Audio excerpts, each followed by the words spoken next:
The slap came so fast I didn't have time to react. My glasses went flying, shattering on the elegant ballroom floor as 130 guests watched in absolute silence. My cheek burned, but the pain in my chest was far worse. Juliet, my daughter-in-law, had just slapped me on her wedding day because I refused to hand over the keys to my apartment. "That's what you get for being so selfish," she screamed at me in front of everyone. "A woman your age doesn't need so much space." The silence that followed was deafening. No one moved to help me as I crouched down, trembling, to pick up my broken glasses. Some guests looked away, uncomfortable. Others whispered among themselves, but no one, absolutely no one, dared to defend the poor, old mother-in-law who had just been publicly humiliated. My son Ethan stood motionless, his gaze fixed on the floor as if I were invisible. "You're not welcome here anymore," Juliet continued, smoothing her pristine wedding gown. "Ethan and I need our privacy to start our new life. Your apartment would be perfect for us while we shop for something better." Her words were pure venom. For months I had endured her condescending comments about my worn-out clothes, my old car, my simple life. But this had crossed a line that should never have been touched. I rose slowly, feeling all eyes on me like sharp daggers. Tears streamed down my face, but inside, something had changed forever. That slap wasn't just a physical blow, it was the final straw. For years I had kept a low profile, living with humility and discretion. I had secrets no one, not even my own son, knew. Memories of the last few months began to bombard my mind as I slowly walked toward the exit. I remembered when Juliet first came to my apartment 2 years ago. Her face fell when she saw my modest home, my old furniture, my small kitchen. "Seriously? This is where Ethan's mom lives?" she had asked him, her voice just loud enough for me to hear. From that moment on, every visit had been a silent torture. "Aurora, you should move to a smaller place," she had told me 3 months ago during a family dinner. "At your age, you can't maintain such a big apartment. Besides, Ethan and I are thinking of having kids soon. We'll need more space." Her fake smile didn't fool anyone, except my son, who seemed to lose his personality whenever she spoke, acting like a puppet on a string. The humiliations had escalated gradually. First, it was the comments about my clothes. "Aurora, don't you have anything more modern to wear?" Then it was about my car. "That car is so old. It's dangerous for you to drive that." Next, it was my part-time job at the local flower shop. "I don't understand why a woman your age is still working instead of relaxing." Each phrase was a small, poisoned dagger stabbing at my self-esteem. My name is Aurora Hughes. I am 68 years old, and all my life, I have been a woman who prefers discretion over ostentation. I work at a small flower shop 3 days a week. I drive a 10-year-old car. I buy my clothes at discount stores. To the outside world, especially to Juliet, I am just a middle-class widow living on a fixed income. But that's exactly the image I have carefully cultivated for decades. What none of those people looking at me with pity knew was that my life had been completely different before my husband passed. My husband, Robert, had not been the office worker everyone believed. We had made a conscious decision to live modestly, to keep our true wealth a secret, to protect our family's privacy in a way that I now understood had been prophetic. As I walked out of the ballroom, the guests' conversations followed me like a toxic cloud. "Poor thing, she looks so fragile," whispered Juliet's aunt. "The bride is right. That woman can't take care of herself anymore," added Ethan's cousin. "She should be in a retirement home, not living alone," another guest commented with false compassion. Each word was like acid pouring on open wounds. The cool temperature of the ballroom's air conditioning contrasted sharply with the suffocating heat in my chest. My hands trembled as I fumbled for my cell phone in my worn black purse, a purse I had used for 5 years, not because I couldn't afford a new one, but because I had learned to value practicality over appearances, something my daughter-in-law would clearly never understand. I dialed a number I knew by heart, a number I hadn't used in over a year because I had naively hoped it would never be necessary. "Carlos, it's Aurora. I need you to come to the Royal Oaks Ballroom immediately," Yes, right now. Bring the documents you know about. It's time for them to know the truth. My voice trembled, but there was a firmness in it I hadn't felt in a long time. Are you sure, Mrs. Hughes? Carlos asked with his professional but concerned voice. Once we do this, there's no turning back. I glanced back at the ballroom one last time, where I could see Juliet laughing with her friends, likely telling them how she had put her useless mother-in-law in her place.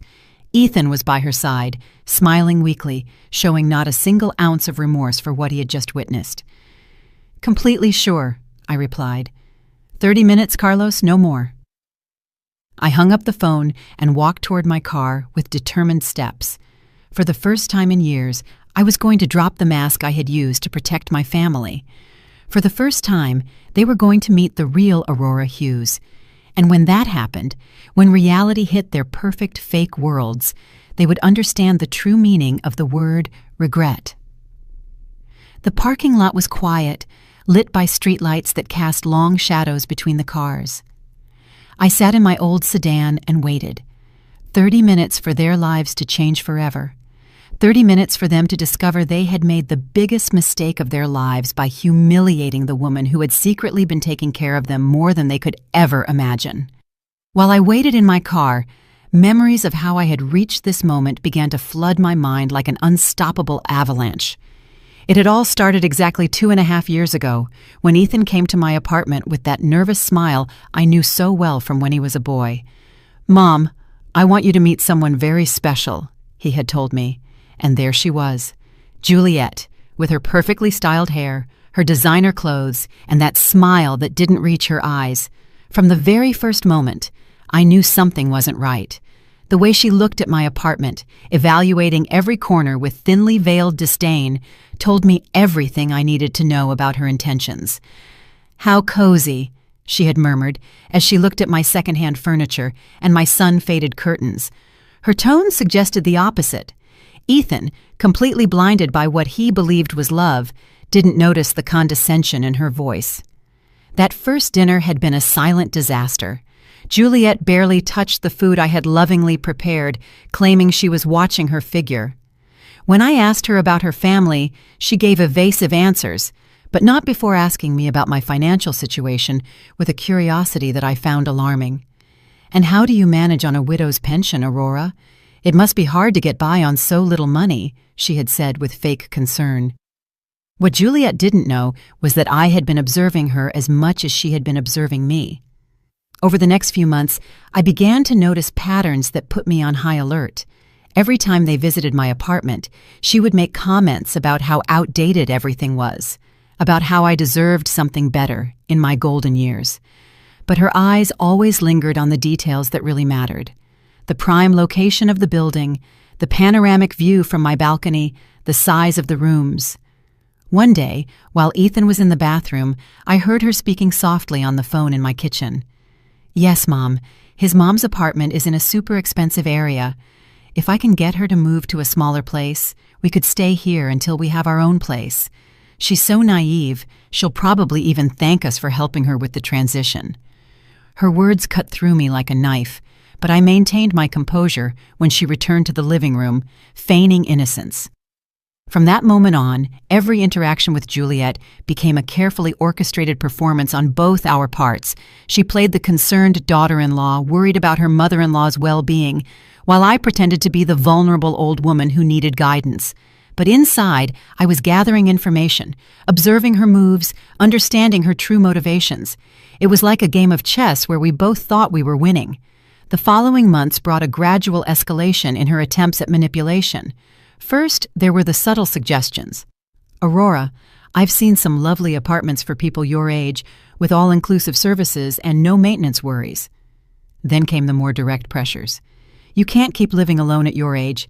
It's dangerous. What if you fall and no one finds out for days?" Each argument was designed to make me feel incompetent and helpless. Ethan, my own son, began to echo the same phrases like a trained parrot. "Mom, Juliet is right. Maybe it would be better for you to consider moving to a more manageable place." Seeing him gradually transform into that woman's puppet was more painful than any direct insult. The son I had raised with so much love and sacrifice now saw me as an obstacle to his happiness. The psychological campaign intensified after they announced their engagement. Visits became more frequent but also more tense. Juliet had started bringing real estate magazines and brochures for senior communities. "I'm just exploring options for you, Aurora. I want to make sure you have the best quality of life possible," she would say, spreading the materials on my coffee table as if it were a business negotiation. But I had been doing my own research. One afternoon, when they went out to run wedding errands, I decided to call an old friend who worked in real estate. "Amelia, I need you to investigate something for me," I told her. "There's a couple who are very interested in my apartment, and I want to know more about their real financial situation." What I discovered chilled me to the bone. Juliet and Ethan were neck-deep in debt. The wedding they were planning cost more than $50,000, completely financed with credit cards and personal loans. The apartment they were renting was on the verge of eviction for non-payment. The luxury cars they drove were financed with payments they couldn't afford.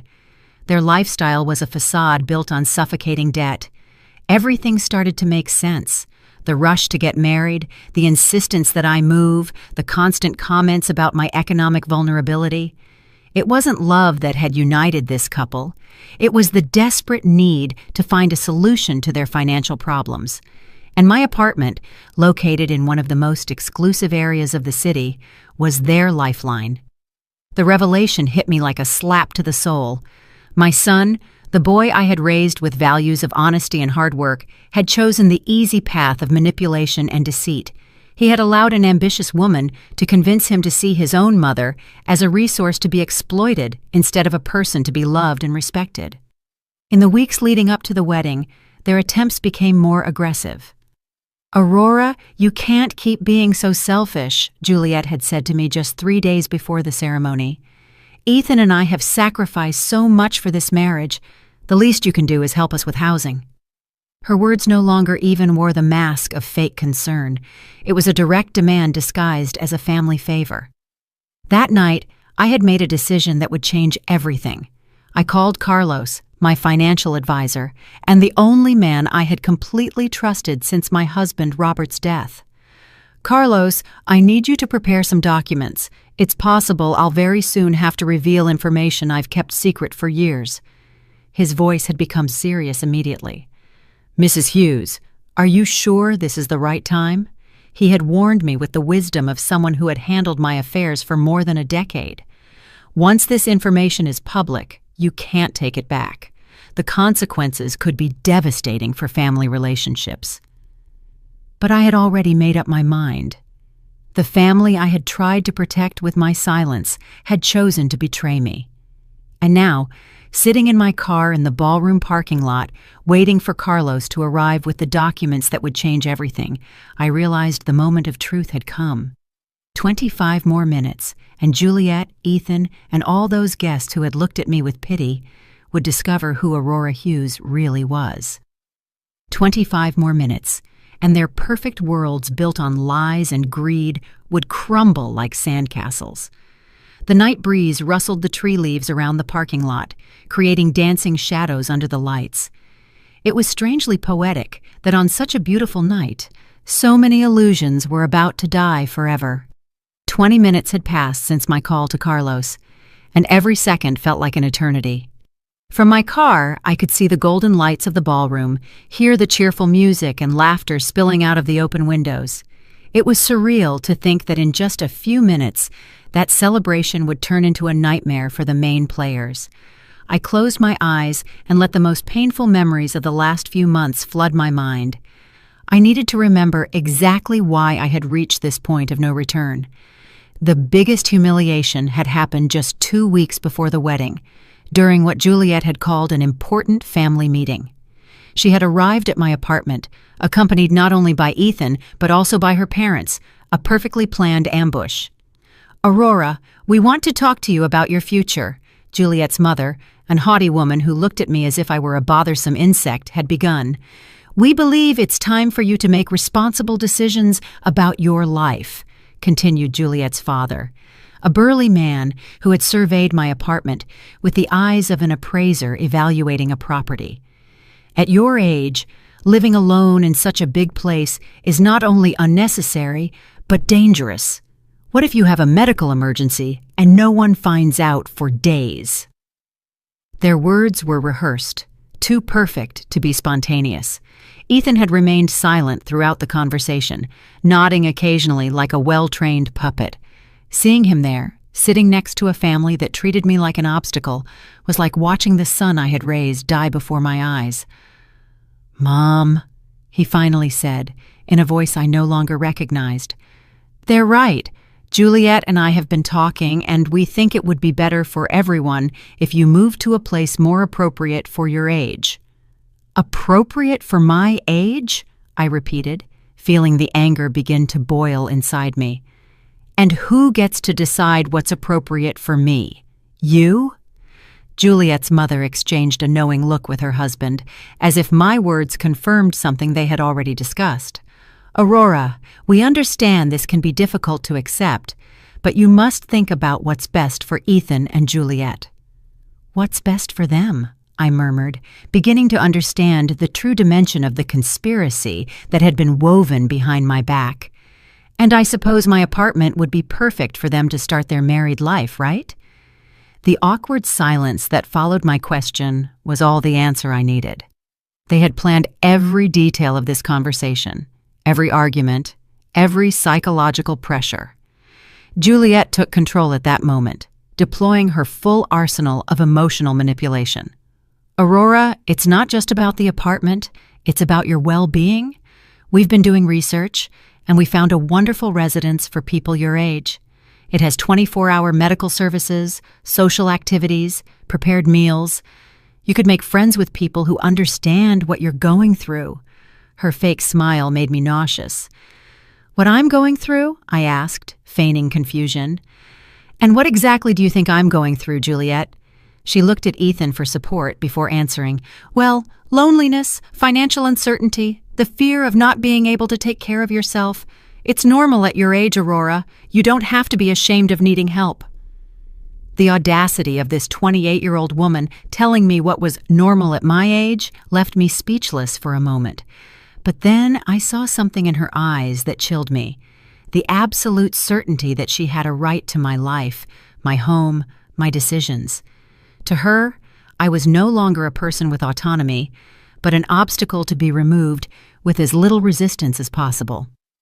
"We've run the numbers," Juliet's father continued, pulling out a folder they had clearly prepared in advance. "The cost of the residence would be approximately $2,500 a month. With the sale of your apartment, you'd have enough money to cover it for many years, and there would still be some left over to help Ethan and Juliet with their initial marriage expenses." There it was, the naked, raw truth. It wasn't about my well-being or my safety. It was about money. It was about converting my home into cash to finance their unsustainable lifestyle. "And if I refuse?" I asked, although I already knew the answer. "Aurora," Ethan said, his voice sounding rehearsed. "We hope it won't be necessary to take more drastic measures, but if your mental health deteriorates to the point that you can't make rational decisions—" The implicit threat was crystal clear. If I didn't cooperate voluntarily, they would seek legal ways to declare me incompetent. They had done their research, they had planned, they had prepared the ground to take everything I owned by force if necessary. The son I had raised with so much love was sitting right there, allowing strangers to threaten his own mother. That night, after they left with my firm refusal, I cried for the first time in years. Not out of sadness, but for the definitive death of the illusions I had held about my family. I had called Carlos immediately. "I need you to investigate something urgently," I had told him through tears. "I want to know exactly what the real financial situation is for my son and his fiancée. Everything. Debts, income, liabilities, everything." The results of that investigation had been devastating. Ethan earned $45,000 annually as a sales manager, but had debts of more than $80,000 on credit cards. Juliet worked part-time as an image consultant, making maybe $4,000 a year, but spent as if she had an executive salary. Together, they owed more than $120,000, not counting the loans they had taken out for the wedding. The apartment they rented for $2,000 a month was 3 months behind on payments. The cars they drove were financed with payments that took up 60% of their combined income. Their main credit card was maxed out, and they had started using cash advances to pay other debts. They were in a financial freefall, and my apartment represented their only hope of salvation. But there was something else in Carlos's report that had completely broken my heart. For the past 6 months, Ethan had been regularly calling banks and insurance companies, asking about loans against his elderly mother's property. He had been asking about legal procedures to obtain financial power of attorney over senior citizens. My own son had been planning my systematic dispossession for months. The most painful information had come at the end of the report. According to a private investigator Carlos had hired, Juliet had been telling her friends that she had sacrificed herself by getting engaged to an older, less attractive man because his mother had valuable properties and no competitive heirs. To her, marrying Ethan wasn't love. It was a strategic investment in my estate. That revelation had been the final straw. For weeks, I had considered simply revealing my true financial situation to them, thinking that maybe the shock would make them reconsider their behavior. But after reading that report, I understood that it wasn't about money or desperation. It was about a pure, calculated greed that had corrupted my son until he was unrecognizable. The days leading up to the wedding had been torture. Every phone call from Ethan was a new pressure to reconsider my position. Every visit from Juliet included poisonous comments about my stubbornness and selfishness.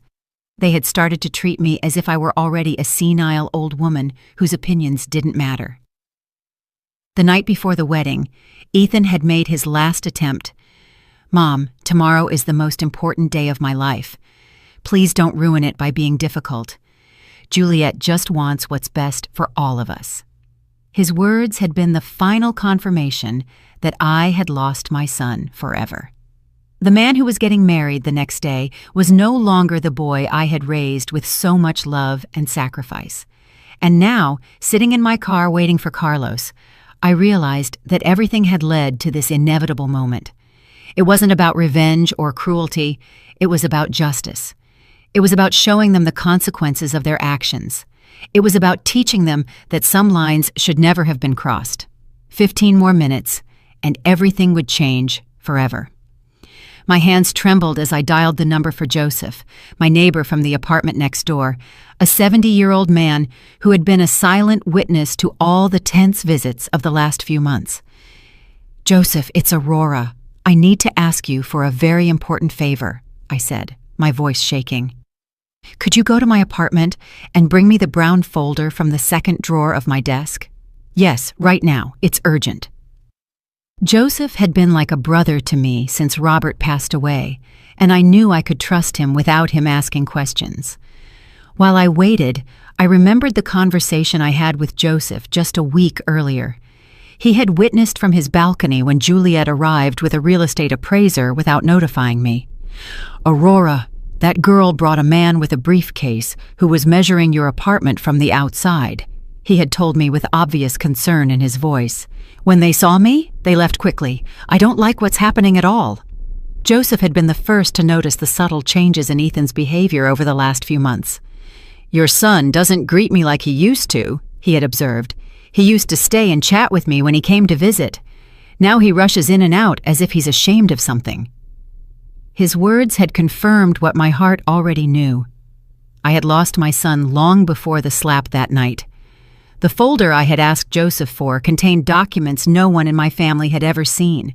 Bank certificates, property titles, investment records that Robert and I had kept secret for decades. Documents that proved the poor widow living on a modest pension was actually a woman with enough resources to change lives with a single decision. 10 minutes later, Joseph appeared in the parking lot with the folder in his hands. "Aurora, what's going on? You look very upset," he asked as he handed me the documents. "It has to do with Ethan's wedding," I explained briefly what had happened in the ballroom. and I saw his face harden with every detail. "That woman is a viper," he muttered. "I always knew it." "Joseph, in a few minutes, a man named Carlos will arrive. When you see him, tell him I'm waiting for him here," I asked. "And Joseph, after tonight, many things are going to change. I want you to know you have always been like family to me." His eyes filled with tears as he nodded. "You're family to me too, Aurora. Do what you have to do."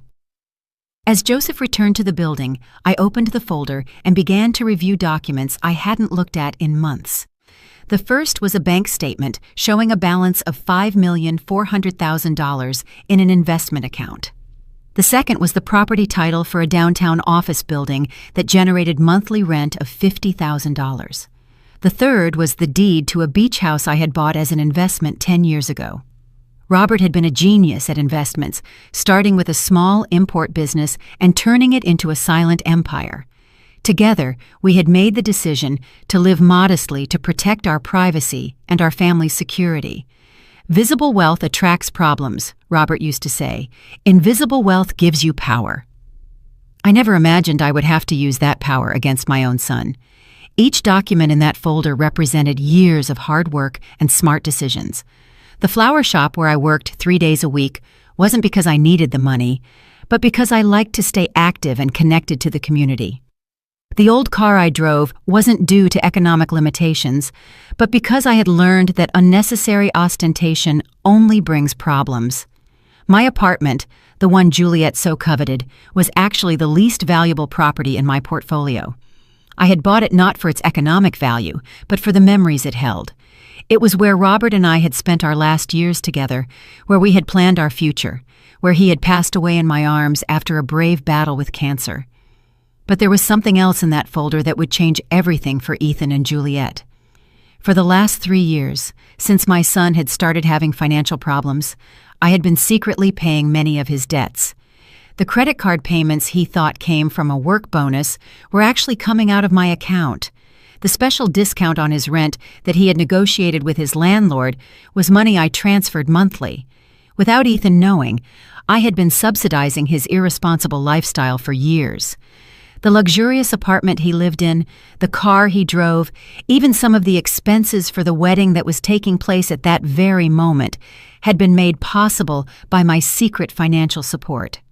I had thought I was helping my son through a difficult time, not realizing I was financing his transformation into a person I didn't recognize. The bank records showed monthly transfers totaling $4,500 that had kept the sinking ship of Ethan's financial life afloat. Money he thought came from work bonuses or tax refunds, when in reality it was his mother desperately trying to protect him from the consequences of his irresponsible decisions. The irony was devastating. While Juliet was humiliating me for being an economic burden on their future marriage, I was literally the only reason they could afford that marriage. While they were planning to strip me of my apartment to solve their financial problems, I had been solving those problems in secret for years. I closed the folder and looked toward the ballroom once more.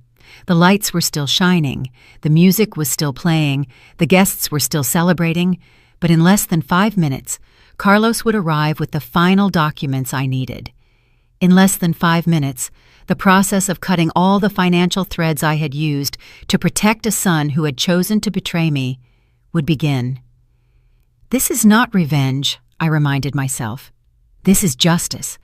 This is about teaching them that actions have consequences, that greed has a price, that family is not something you can sell for economic convenience.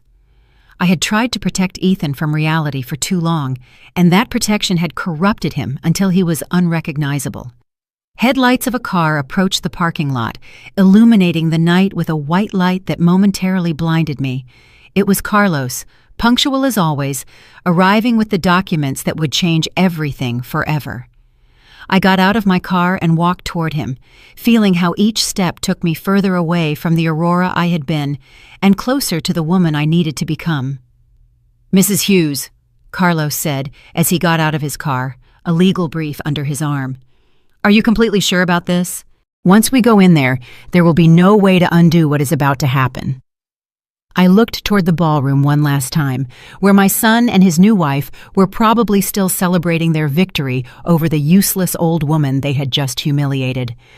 I have never been more sure of something in my life, Carlos. It's time for them to meet the real Aurora Hughes. Carlos opened his folder under the parking lot light and began to show me the documents he had prepared with his characteristic efficiency. Mrs. Hughes, here is the order for the immediate suspension of all bank transfers you have been making in Ethan Hughes's name, he said, pointing to the first paper. Also, here is the notice of cancellation of the lease agreement that you had confidentially guaranteed. The landlord will receive this document tomorrow morning. I took the papers with trembling but determined hands. Each document represented a thread that I had carefully woven for years to protect my son, and now I was cutting those threads one by one. "And the payment for the ballroom?"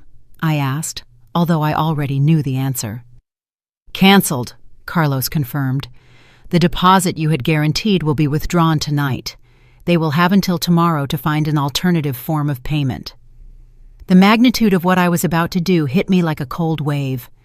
For 3 years, I had been the invisible safety net that had kept Ethan and Juliet's lives afloat.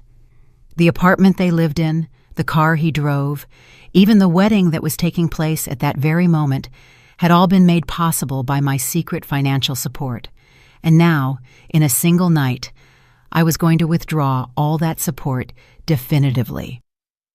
"Carlos, I want you to understand something," I said to him as I signed each document with a determination I hadn't felt in years. "This is not cruelty or revenge. This is the only way for them to learn the real value of things. For too long, I protected them from the consequences of their actions, and that protection corrupted them into people I don't recognize." "I understand perfectly, Mrs. Hughes," Carlos replied with genuine respect in his voice. "In my 30 years as a financial advisor, I have seen many families destroyed by greed and ingratitude. What you are doing requires more courage than most people possess." His words gave me the final strength I needed to take the last step. We walked together toward the ballroom entrance, and with each step, I could feel my heart beating faster. It wasn't nervousness I felt. It was a strange mix of sadness for what I had lost and anticipation for what I was about to regain. My dignity, my self-respect, my right to be treated as a human being instead of as a resource to be exploited. The music stopped abruptly when we entered the ballroom. 130 pairs of eyes turned toward us, and I could see the confusion on the guests' faces. Some recognized Carlos immediately. After all, he had handled the financial affairs of several prominent families in the city for decades. His presence at social events usually meant that something important was about to happen. Juliet was the first to react. "What are you doing here, Aurora?" she shouted at me from the center of the dance floor, where she had been posing for photos with Ethan. "You already left once. Wasn't that enough drama for one night?" Her voice carried that arrogance I had come to know so well, but I could detect a note of nervousness that hadn't been there before. "Ladies and gentlemen," Carlos said in a clear, professional voice, "I apologize for interrupting this celebration, but I have urgent legal matters to discuss with Mr. Ethan Hughes and Mrs. Juliet Dawson." The silence that followed was so deep you could hear the hum of the air conditioning. Some guests began to pull out their cell phones, sensing they were about to witness something extraordinary. Ethan slowly approached, his face pale and his eyes full of confusion. "What's going on here, Mom?" he asked me, in a voice that no longer sounded as confident as it had when he had humiliated me just minutes before. "Who is this man, and why is he talking about legal matters?" I could see his hands trembling slightly as he adjusted his tie, a nervous gesture he had had since childhood. "Ethan," I said in a voice firmer than it had sounded in months, "this is Carlos Jones, my financial and legal advisor. He has come to deliver some documents that I think you will find very enlightening." Carlos opened his folder and took out the first document. Mr. Ethan Hughes, you are hereby notified that the financial guarantee your mother had provided for your lease agreement has been immediately canceled. Your landlord will be notified tomorrow morning, and you will have 30 days to find a new guarantor or vacate the property. All the color drained from Ethan's face. Financial guarantee, he murmured, looking at me with eyes that were beginning to fill with comprehension and horror. Mom? What is he talking about? But I could see from his expression that a part of him already knew. For years, he had suspected that his financial luck wasn't completely natural, but he had chosen not to ask questions because the answers might have been uncomfortable. Also, Carlos continued relentlessly, the monthly transfers of $4,500 that your mother had been making to your personal accounts have been permanently suspended. This includes payments for credit cards, car insurance, and various other expenses that you believed were being covered by other sources. Juliet let out a gasp that echoed throughout the ballroom. "That's impossible!" she exclaimed, running toward us, her wedding dress dragging on the floor. "Ethan doesn't have a rich mother. Look how she lives. Look at her clothes, her car. She's an old woman living on a miserable pension." Her hysteria was evident, and several guests began to murmur among themselves with increasing fascination. Finally, Carlos said, taking the last document from his folder, the guaranteed payment for this celebration has also been canceled. The ballroom management will have the right to demand full payment before guests can leave tonight. His words fell on the ballroom like a bomb, and I could see some guests nervously begin to move toward the exits. The realization hit Ethan like a hammer. "You," he muttered, looking at me with eyes that couldn't fully process what they were hearing. All this time, you've been paying for everything." His voice broke on the last word, and for a moment I saw the small boy he had once been, vulnerable and confused. "For 3 years, Ethan," I confirmed, in a voice that sounded strangely calm after the emotional storm I had been living through. 3 years in which I thought I was helping you get through a difficult time. 3 years in which I believed you would eventually recover and become the man I raised. 3 years in which I hoped you would remember the values I taught you. Juliet began to pace in circles, clutching her head with increasing desperation. "This can't be happening! This can't be real!" she screamed, as the guests watched her with a mix of horror and morbid fascination. "You're a poor old woman. You work at a flower shop. You drive a 10-year-old car. You can't have money." "Appearances are deceiving, Juliet," I said finally, feeling decades of careful performance come to an end. "For years, I chose to live simply because my husband and I believed that visible wealth attracts problems. It turns out we were right. It's just that the problems came from where we least expected them." The music had stopped completely, and the only sound in the ballroom was the agitated breathing of the newlyweds and the growing murmurs of the guests, who were beginning to understand that they were witnessing something completely unexpected. Some were already recording with their phones, instinctively knowing that this story would become urban legend. "Mom," Ethan said, his voice broken. "Please, there has to be some way to fix this. The wedding, the guests, everything." But I could see in his eyes that he was finally beginning to understand the magnitude of what he had lost. Not just money or financial support. He had lost his mother, the woman who had loved him unconditionally for 35 years. "The only way to fix this, Ethan," I replied, "was not to break it in the first place." The silence in the ballroom became deafening. 130 guests held their breath as they processed what they had just heard. Juliet stood motionless for the first time all night, her eyes darting between Carlos, the documents, and my face, as if trying to find a crack in the reality that was collapsing around her. Ethan just stared at me with an expression I will never forget, a mixture of shock, belated comprehension, and absolute horror. "Mrs. Hughes," Carlos said in a voice loud enough for everyone to hear, "would you like me to proceed with reading the full financial details?" His question hung in the air like a sword over the newlyweds' heads. I could see several guests moving closer, fascinated by the drama unfolding before their eyes. Please, Carlos, I replied, with a serenity I didn't know I possessed. I think everyone deserves to know the full truth. Juliet tried to interrupt with a desperate shriek, but Carlos raised a hand and continued with the precision of a surgeon performing a delicate operation. Over the last 36 months, Carlos began, consulting his documents, Mrs. Aurora Hughes has transferred a total of $162,000 to cover the living expenses of her son, Ethan Hughes, and his fiancée.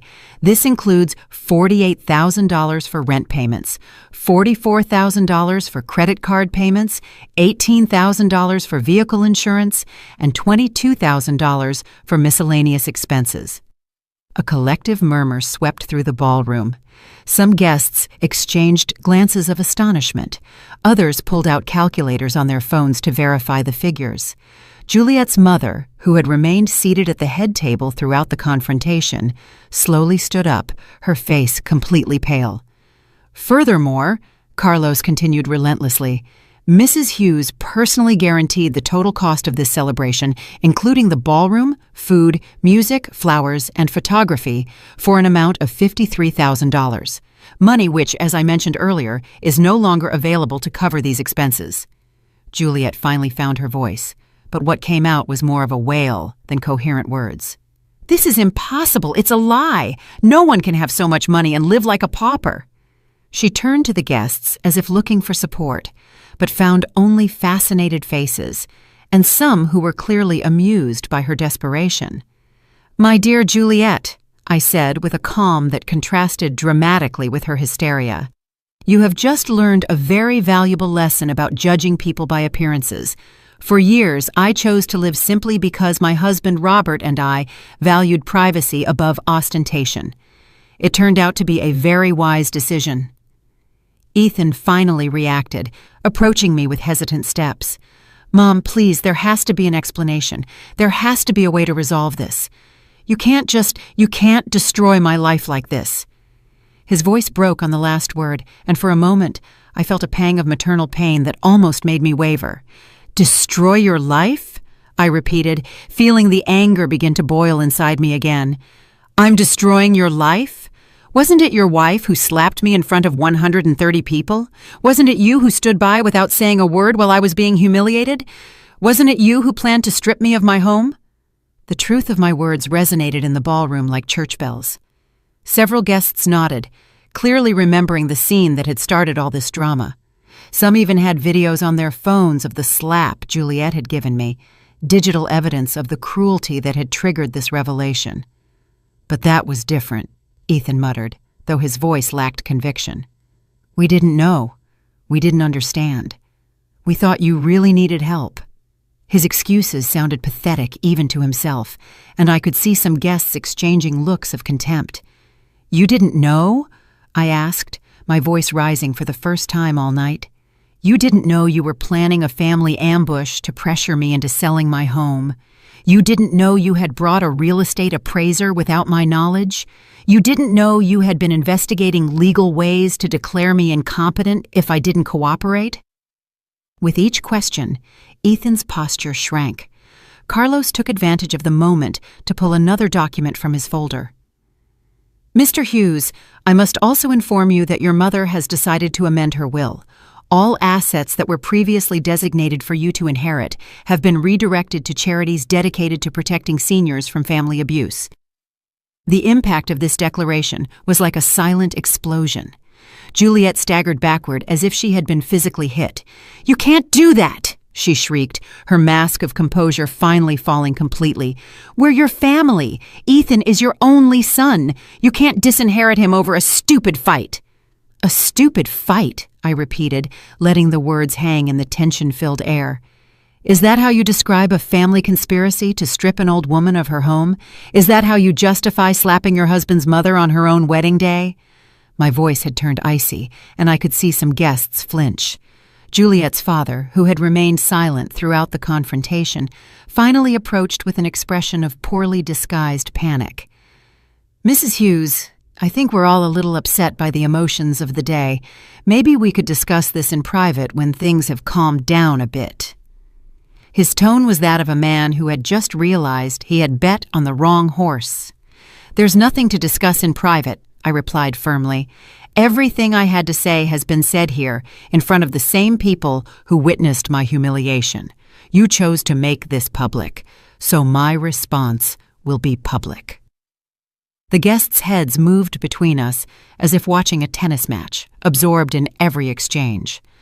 Carlos closed his folder with a dry snap that echoed throughout the ballroom.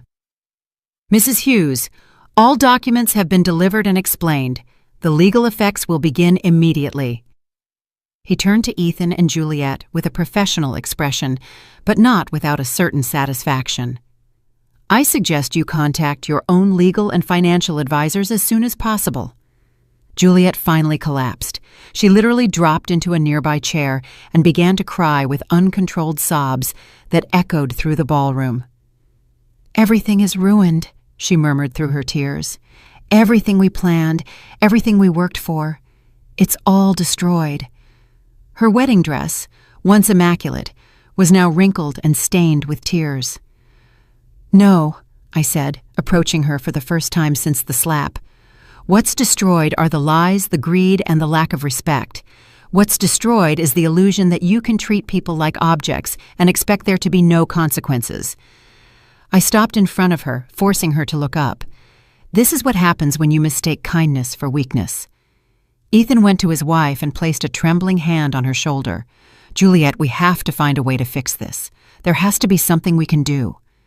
But even as he spoke, I could see in his eyes that he knew it was too late. Some bridges, once burned, cannot be rebuilt. "There is a way to fix this, Ethan," I said, looking him directly in the eyes for the first time in months without feeling pain. "You can learn from this. You can grow from this. You can become the people I hoped you would be before greed corrupted you." My voice softened slightly, because despite everything, he was still my son. But that growth will have to happen without my financial help, without my apartment, and without my inheritance. You will have to do it the hard way, like everyone else does. The ballroom remained in absolute silence, every person present knowing that they were witnessing the definitive end of a family relationship. Carlos and I headed toward the exit, leaving behind a ballroom full of shocked guests and a newlywed couple whose perfect world had collapsed in less than 30 minutes. As Carlos and I walked toward the exit, the silence behind us was interrupted by a voice I didn't expect to hear. "Wait, Aurora!" It was Lucy, Ethan's younger sister, who had been sitting at a table in the back throughout the confrontation. She ran toward us with tears in her eyes and an expression of absolute horror on her face. "Aunt Aurora," Lucy said in a trembling voice, "I didn't know anything about this. I swear Ethan never told me what they were planning with you." Lucy had always been my favorite niece, a 29-year-old who worked as a teacher and had maintained a close relationship with me even after Ethan had distanced himself. "If I had known what they were going to do to you, I would have tried to stop them." I stopped and looked at her, seeing in her eyes the same honesty I had known since she was a little girl. "I know, Lucy," I said softly, placing a hand on her cheek. "You have always been different. You've never seen people as opportunities or resources to be exploited." Her tears fell harder as she nodded, clearly devastated by her brother's actions. "But why did you never tell us about the money?" Lucy asked with genuine confusion. "Why did you keep all this a secret for so many years?" It was a question that deserved an honest answer, especially coming from someone who had always treated me with respect and genuine love.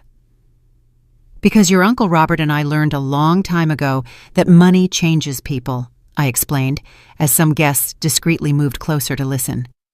"We have seen families destroyed by inheritances, friendships ended by loans, and children who see their parents as walking pensions. We decided to live simply to protect the relationships that really mattered." Lucy nodded slowly, beginning to understand the wisdom behind my decisions. "But Ethan, he was different before. When we were kids, he would have defended anyone who hurt you. What happened to him?" Her question contained all the pain of a sister who had watched her brother transform into someone unrecognizable. "What happened to him was Juliet," I replied with sadness, but without bitterness. What happened to him was greed disguised as love, ambition without values, and me in my effort to protect him, depriving him of the chance to learn important lessons about responsibility and consequences. My answer resonated through the ballroom, where the guests were still engrossed in every word. Carlos had respectfully stayed to the side during this exchange, but now he approached and murmured something in my ear. "Mrs. Hughes, the ballroom manager is approaching. It seems he's already found out about the cancellation of the guaranteed payment." Indeed, I could see a burly man in a suit walking toward us with several papers in his hands and a very serious expression. "Mrs. Hughes," the manager said in a tense voice, "I just received a payment cancellation notice that is highly irregular. The contract for this celebration is guaranteed until tomorrow morning. Can you explain what's happening here?" His presence added a new layer of immediate reality to the crisis I had just triggered. "Mr. Martinez," I replied, remembering his name from the conversations we had when I secretly arranged the wedding payment. "The financial guarantee I provided for this celebration has been revoked due to extraordinary circumstances that have come to light tonight." I gestured toward Ethan and Juliet, who remained in the center of the ballroom like statues of despair. "I understand," Martinez said, looking at the scene with the experience of someone who had handled social events for decades. "And who will be responsible for the payment now? The total outstanding amount is $53,000, including the ballroom, food, music, flowers, and photography services." His voice was professional but firm, making it clear that someone would have to solve this problem immediately. Ethan finally reacted, approaching us with hesitant steps. "Mr. Martinez, there must be some misunderstanding. My mom, she can't just cancel the payment like that. We're family. This can be resolved." His voice carried a desperation I had never heard before, the desperation of a man who finally understood the magnitude of his situation. "Young man," Martinez said with the forced patience of a professional, "the financial guarantee was provided by Mrs. Hughes personally and privately. She has the legal right to withdraw that guarantee at any time. I now need someone to provide an alternative form of payment immediately, or I will be forced to suspend the event." Juliet approached, stumbling, her wedding dress now completely disheveled and her makeup smeared with tears. "You can't do this!" she yelled at Martinez. "It's our wedding day! You can't ruin our wedding day over money problems!" Her hysteria was evident, and several guests began to murmur among themselves with increasing discomfort. "Ma'am," Martinez replied with growing firmness, "I am not ruining anything. I am simply following the contractual terms that you signed. If you cannot provide an alternative payment immediately, I will have to ask all guests to leave and suspend all services." His ultimatum fell on the ballroom like a final sentence. The reality of the situation began to penetrate the minds of the guests. Some had already started to grab their bags and discreetly head for the exits. Others remained fascinated by the drama that continued to unfold, like spectators of a traffic accident they couldn't look away from. "Mom," Ethan said, approaching me with tears in his eyes for the first time since he was a child, "please, I know what we did was wrong. I know we hurt you. But there are 130 people here. There are photos. There are memories. You can't destroy all this over a fight." His voice broke on the last word, and for a moment I saw the little boy he had once been. "Ethan," I replied, with a calm that surprised me, "I am not destroying anything. You destroyed this when you chose greed over love, when you chose manipulation over honesty, when you chose to publicly humiliate me instead of treating me with the respect I deserve as your mother." Each word was like a dagger, but they were words that needed to be said. "But what are we going to do?" Juliet asked in a desperate voice, looking at the guests who continued to leave the ballroom. "How are we going to explain this? How are we going to pay for all of this?" Her panic was evident, and I could see she was finally starting to understand the real implications of her actions. "You're going to do what all responsible people do," I replied. "You're going to find ways to earn money honestly. You're going to learn to live within your means. You're going to discover what it means to work hard for the things you want, instead of expecting others to provide them for you." My voice had grown stronger, and I could feel decades of accumulated wisdom pouring out through my words. Carlos approached discreetly and murmured, "Mrs. Hughes, the legal process is complete. All documents have been delivered and explained. There is nothing more we can do here." His message was clear. It was time to leave, to let Ethan and Juliet face the consequences of their decisions without my presence as a distraction. Lucy approached once more and hugged me tightly. "Aunt Aurora, I want you to know that you will always have my respect and my love, no matter what happens with Ethan." Her words were like a balm for my wounded heart, reminding me that not all family had been corrupted by greed. "And you will always have mine, Lucy," I replied, returning the hug. "Remember this night when you make important decisions in your life. Remember that character is defined not by what we have, but by how we treat the people we love."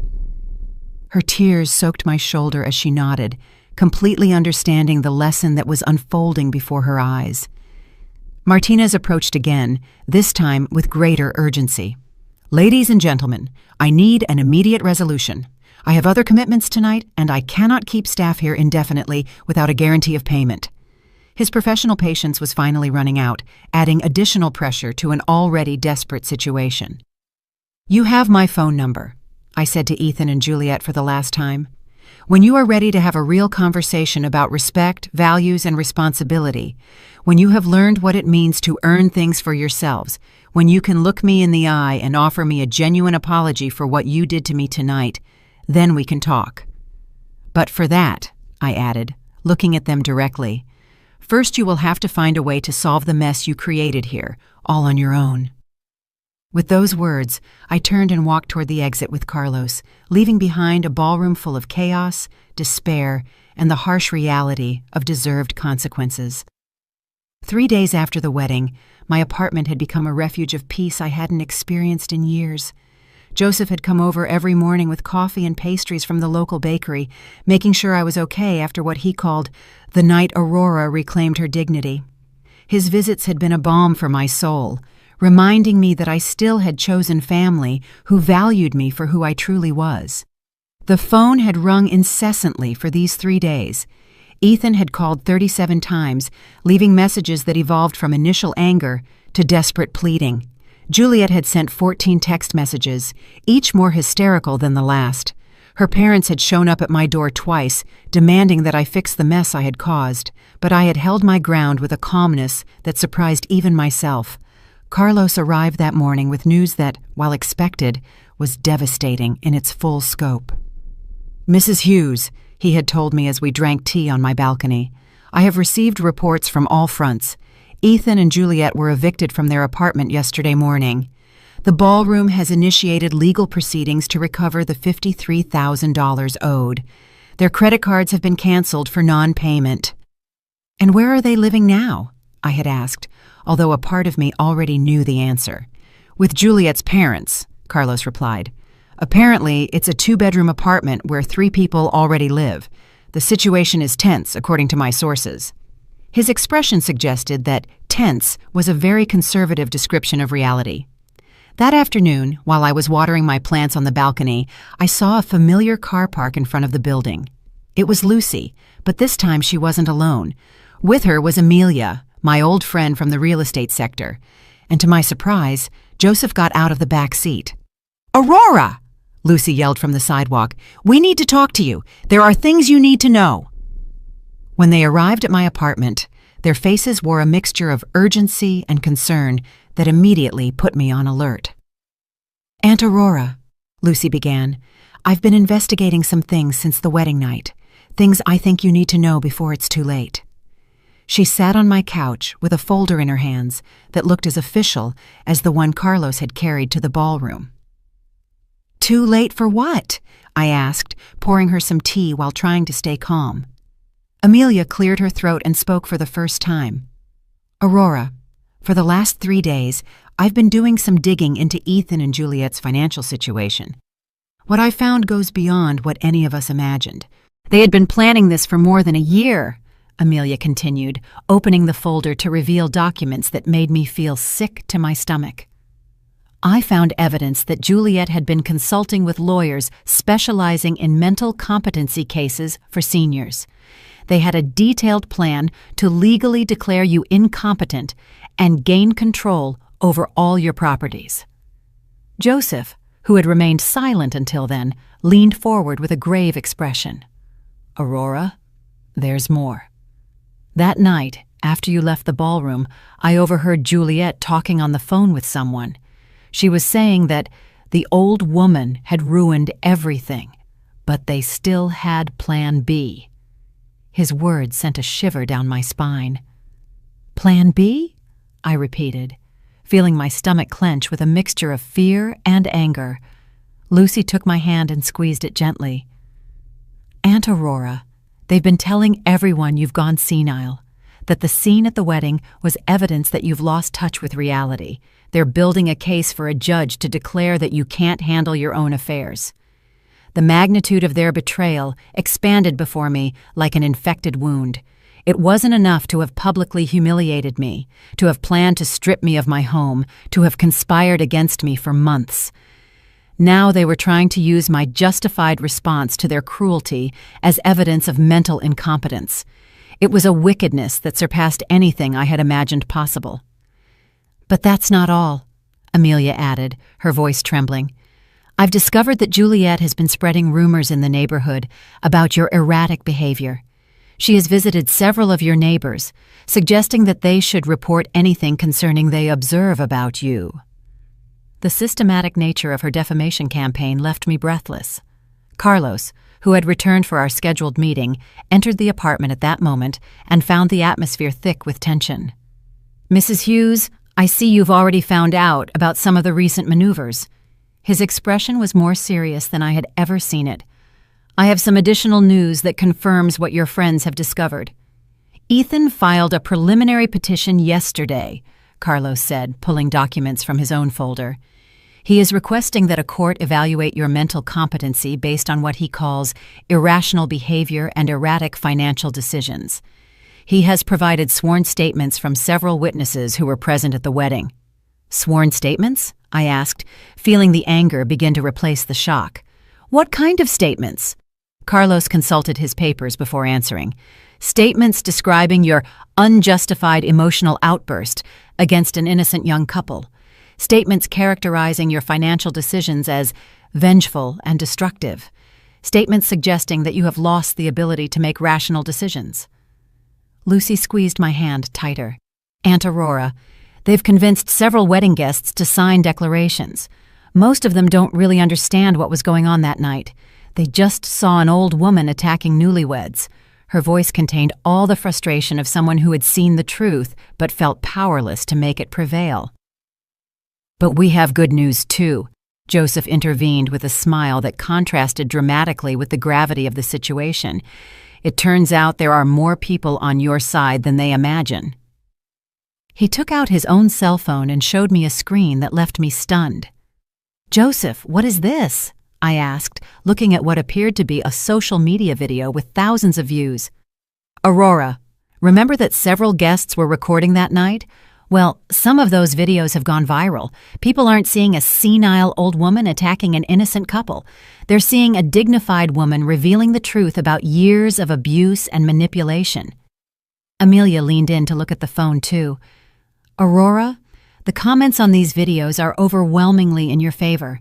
People are praising your courage, your dignity under pressure, your decision to set boundaries. Some are sharing their own stories of family abuse. You've become a symbol of resistance against the exploitation of seniors. Carlos nodded in approval. This public response will be invaluable if the case goes to court. It's difficult to argue that someone is mentally incompetent when thousands of people are applauding the logic and justice of their actions.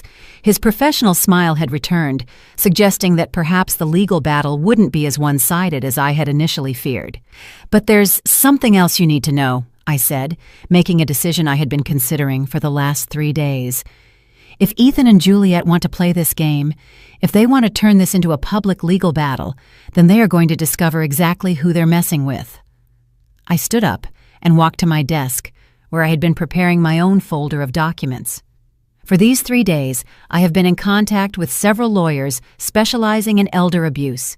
I have been documenting everything: the intimidating visits, the implicit threats, the conspiracy to strip me of my property, even the slap Juliet gave me. I took out photographs of my swollen cheek, taken immediately after the wedding, medical evidence of the physical assault. If they want war, I continued, with a determination I hadn't felt in decades, they will have war, but it will be a war fought on my terms, with my resources, and with the truth on my side. Furthermore, I added with a smile that surprised even myself, I have decided to do something I should have done years ago. I am going to tell my full story publicly. I am going to show the world exactly what happens when greed is disguised as family love. The room filled with a new energy, the energy of people who knew that justice was on their side and that they had the resources to make it prevail. 6 months after that night that divided my life into a before and an after, I found myself sitting in the most important television studio in the city, waiting for the interview to begin that would tell my full story to the entire country. The program, Stories of a Lifetime, had contacted Carlos after the wedding videos had accumulated more than 2 million views on social media. My story had become a national symbol of resistance against family abuse of seniors. The journalist, Catherine Diaz, a woman respected for her professional integrity, reviewed her notes while the technicians made the final lighting adjustments. "Mrs. Hughes," she said to me with a warm smile, "I want you to know that you have inspired thousands of people with your courage.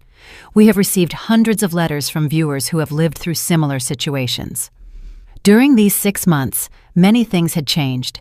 The legal case Ethan and Juliet tried to build against me collapsed spectacularly when Carlos presented evidence of their conspiracy to declare me incompetent. Not only did they lose the case, but they were fined for legal frivolity and ordered to pay my attorney fees, which amounted to $45,000. The bankruptcy that followed was swift and devastating. Ethan had lost his job when his employer found out about the public scandal. Juliet had tried to start an image consulting business, but the viral videos had ruined her professional reputation. They were now living in a 1-bedroom apartment in the suburbs, working part-time jobs and struggling to pay their accumulated debts. "We are on the air in 5 minutes," the program director announced. I looked at the cameras that would soon broadcast my story to millions of homes, feeling a mix of nervousness and determination. At my side was Carlos, who had agreed to appear with me to explain the legal aspects of the case. In the audience were Joseph, Lucy, and Amelia, my pillars of support during these difficult months. The most painful thing about these 6 months had been Ethan's complete silence. After losing the legal case, he had made no attempt to contact me. There were no calls asking for forgiveness, no letters explaining his behavior, no acknowledgement that his actions had been wrong. It was as if he had decided that it was easier to hate me than to face the reality of what he had done. Juliet, on the other hand, had tried to contact me several times. Her messages had evolved from legal threats to desperate pleas for financial help. The last message, received just 2 weeks earlier, said, "Aurora, I know we made mistakes, but we're family. Ethan is sick with stress and I'm pregnant. Please, you can't let your grandchild grow up in poverty." The news of the pregnancy had been like a dagger to my heart. I was going to be a grandmother, but my grandchild would grow up in a home filled with resentment toward me. However, I had learned the most difficult lesson of my life. I couldn't save people who didn't want to be saved. Trying to do so only perpetuated their destructive behavior.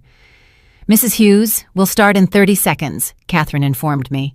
I took a deep breath and thought of all the people who had written to me after seeing the videos, telling me their own stories of family abuse, seniors whose children had taken control of their finances, parents emotionally blackmailed by irresponsible adult children, grandparents threatened with not seeing their grandchildren if they didn't provide financial support. We are live in 3, 2, 1. The red light on the camera came on, and Catherine began with an introduction she had rehearsed perfectly. Good evening and welcome to Stories of a Lifetime. I am Catherine Diaz, and tonight we have with us Aurora Hughes, a 68-year-old woman whose story has shocked the nation and put the issue of family abuse against seniors at the center of a national debate. Mrs. Hughes, Catherine continued, turning to me, 6 months after the events at your son's wedding, how does it feel to know that your story has inspired so many people?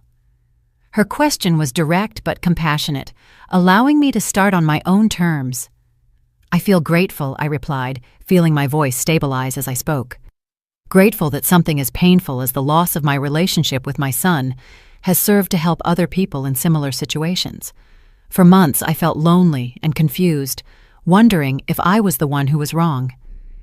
Now I know that what I went through is more common than any of us would like to admit.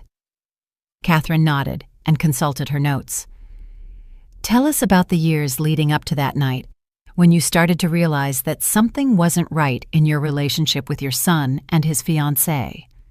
It was the question I had been waiting for, the opportunity to explain how emotional and financial abuse develops gradually, almost imperceptibly. It started with small things, I explained, remembering those early signs I had ignored out of love, comments about my age, suggestions that I could no longer take care of myself, subtle pressures for me to make decisions that truly benefited them. Family abuse rarely begins with blows or shouting. It begins with the slow erosion of your self-confidence, with making you question your own reality. Carlos leaned forward to add legal context. What Aurora describes is a classic pattern we see in elder abuse cases.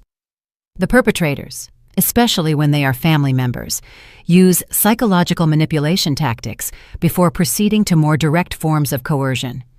It's insidious because it's disguised as loving concern. And the moment of the revelation? Catherine asked.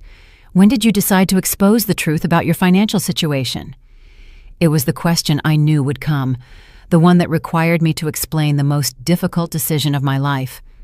The slap, I replied simply. When Juliet slapped me in the middle of the ballroom in front of 130 people for refusing to hand over the keys to my apartment, I knew she had crossed a line I couldn't ignore.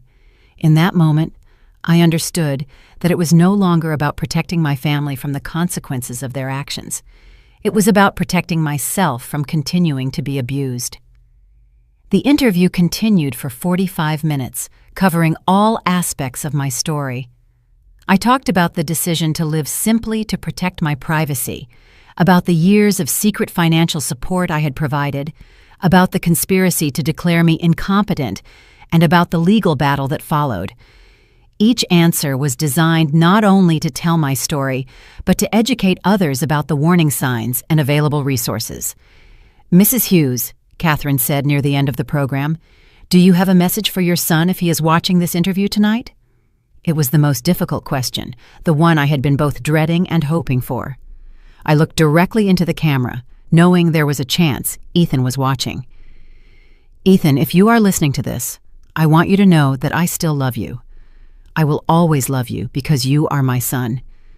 But loving someone doesn't mean allowing them to abuse you. Loving someone doesn't mean sacrificing your dignity for their convenience. Loving someone doesn't mean becoming a victim of their greed. The doors to my heart will always be open for you, I continued, feeling tears begin to well up in my eyes. But only if you can walk through them as the honorable man I tried to raise you to be. Only if you can look me in the eye and accept full responsibility for your actions. Only if you can show that you have learned that family is built on love and respect, not on opportunism and manipulation. And for all the people watching this who recognize their own story in mine, I added, addressing the broader audience, I want you to know that you have the right to be treated with dignity, no matter your age. You have the right to make your own decisions about your money, your home, your life. You have the right to set boundaries with family members who treat you badly, and you have the right to seek help when those boundaries are violated. When the cameras turned off, the studio erupted in applause from the production crew. Catherine hugged me with tears in her eyes. Aurora, that was one of the most powerful interviews I have ever done. It's going to change lives. Carlos nodded proudly, knowing we had achieved something bigger than winning a legal case. That night, as I drove back to my apartment with Joseph, Lucy, and Amelia, I felt more at peace than I had been in years. I had told my story, I had defended my truth, and I had used my pain to help others. No matter what the future held with Ethan, I knew I had done the right thing. "Aurora," Lucy said from the back seat, "I am so proud of you. You have turned the worst experience of your life into something that will protect thousands of people." Her words resonated in my heart as we arrived home. The apartment that Juliet had once coveted now truly felt like a home again, not because I had won a legal battle, but because I had finally learned to value myself enough to demand the respect I deserved. I had discovered that sometimes the only way to save a relationship is to be willing to lose it. And as I prepared for bed that night, I knew I had set the most important example of my life, that it's never too late to stand up for yourself, that you are never too old to demand dignity, and that true love sometimes requires the most difficult decisions. My story had ended, but my life was just beginning again. 2 years have passed since that night that divided my life into a before and an after.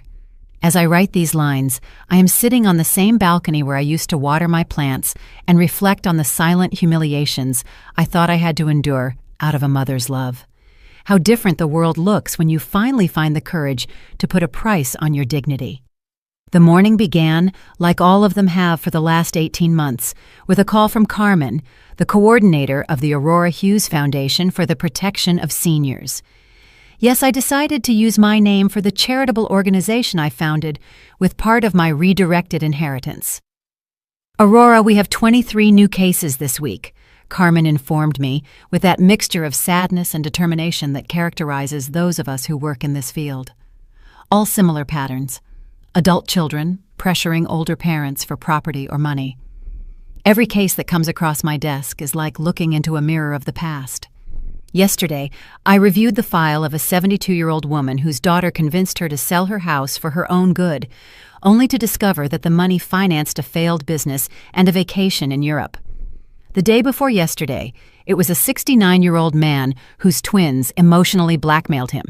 "If you don't lend us $50,000, you will never see your grandchildren again." The irony is not lost on me. I have turned my worst personal experience into my most meaningful life purpose. The foundation has helped more than 400 seniors regain control over their finances, their properties, and, most importantly, their self-esteem. We have specialized lawyers, social workers, psychologists, and a support system that I wish I had had when I felt so lonely and confused. Joseph is still my dearest neighbor, although he is now also my foundation's vice president. His 72 years are filled with a renewed energy since he started giving lectures on how to detect family manipulation. "Aurora," he told me last week as we were reviewing cases, "I never thought my golden years would include becoming a detective for dysfunctional families, but it's the best adventure I've ever had." Lucy moved into the apartment next door a year ago. After her divorce from a marriage that had lasted only 8 months, she decided she needed to be close to the bravest person she knows. Working as the Foundation's educational director has given her a purpose she never found in her career as a traditional teacher. "Aunt Aurora," she tells me frequently, "you taught me that sometimes real family doesn't come from blood, but from those who choose to respect you unconditionally."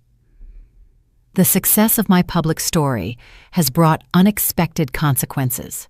The book I wrote with the help of an investigative journalist became a national bestseller. When Love Hurts, An Elderly Woman Fights Back has sold more than 200,000 copies, and all the royalties go directly to the foundation. The letters I receive from readers are living testimonies that my experience resonated in thousands of homes where silence had been the norm. Carlos is still my financial advisor, but now he is also the foundation's principal accountant. His experience in handling the legal aspects of my confrontation with Ethan has become an invaluable asset in helping others in similar situations. "Mrs. Hughes," he told me during our monthly meeting, We have recovered more than $3 million in properties and savings that abusive family members had illegally obtained. The question everyone asks me, the one that comes up in every interview and every deep conversation, is if I miss Ethan. The answer is complex and painful. I miss the child he was, the young man who had shown flashes of kindness and honor. I miss the illusion of the family I thought we had, but I don't miss the last few years of manipulation, emotional blackmail, and systematic disrespect. Ethan tried to contact me exactly 3 times during these 2 years. The first was 6 months after the television interview, when apparently some co-workers had seen the show and started treating him differently.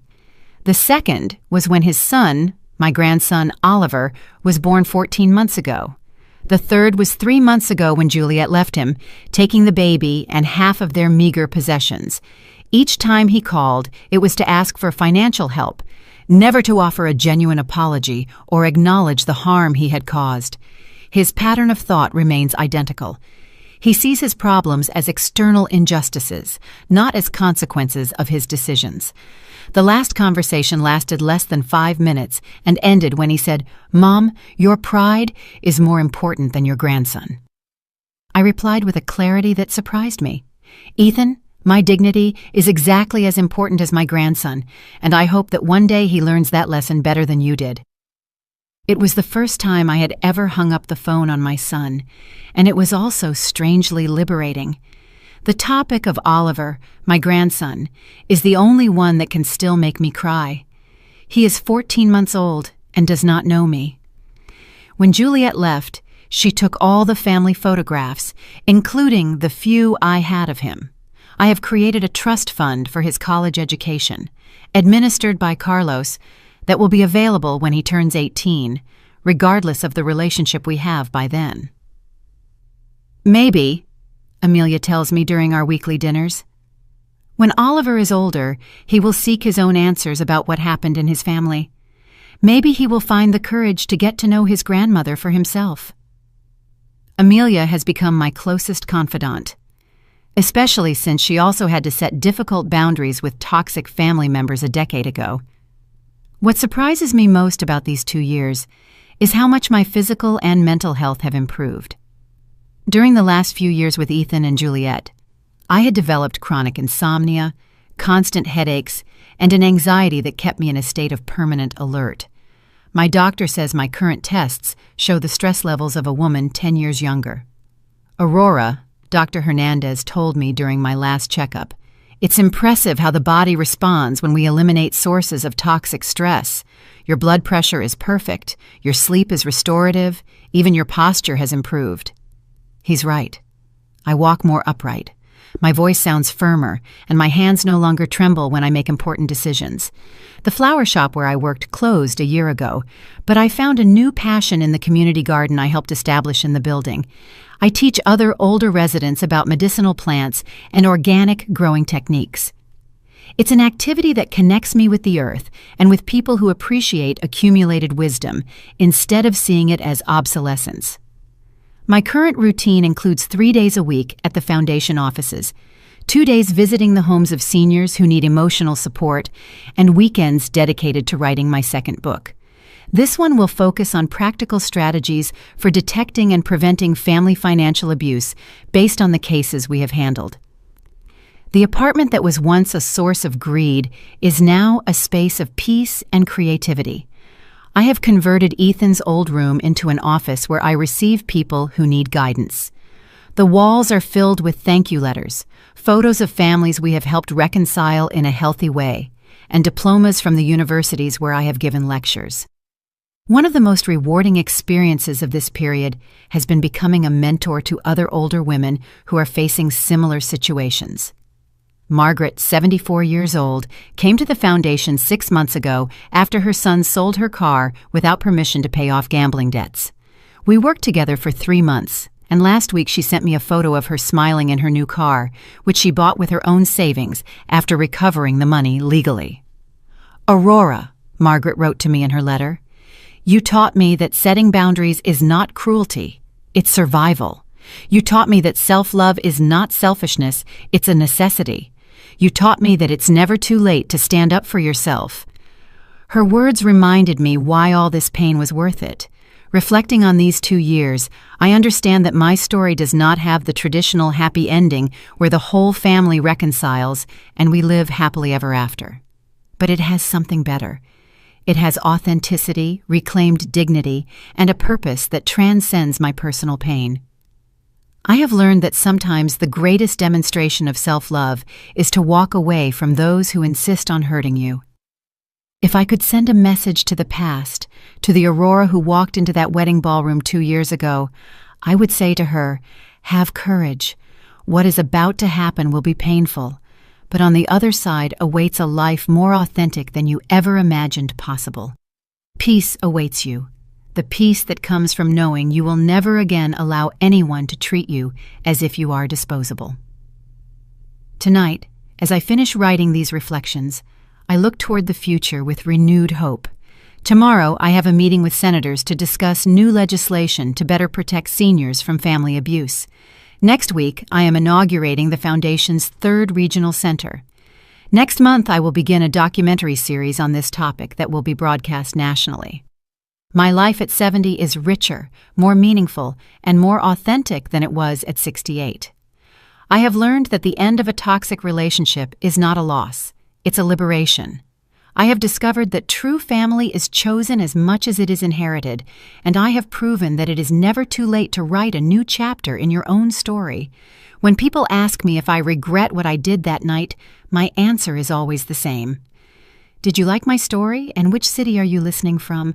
Let's meet in the comments. If you like the story, you can support me by sending a super thanks so I can keep bringing more stories like this. Thank you so much for your sweet support. I'm looking forward to your comments on the story. On the screen, you can see 2 new life stories that I highly recommend. There's so much more on my channel. Don't forget to subscribe. See you in the next life story with love and respect.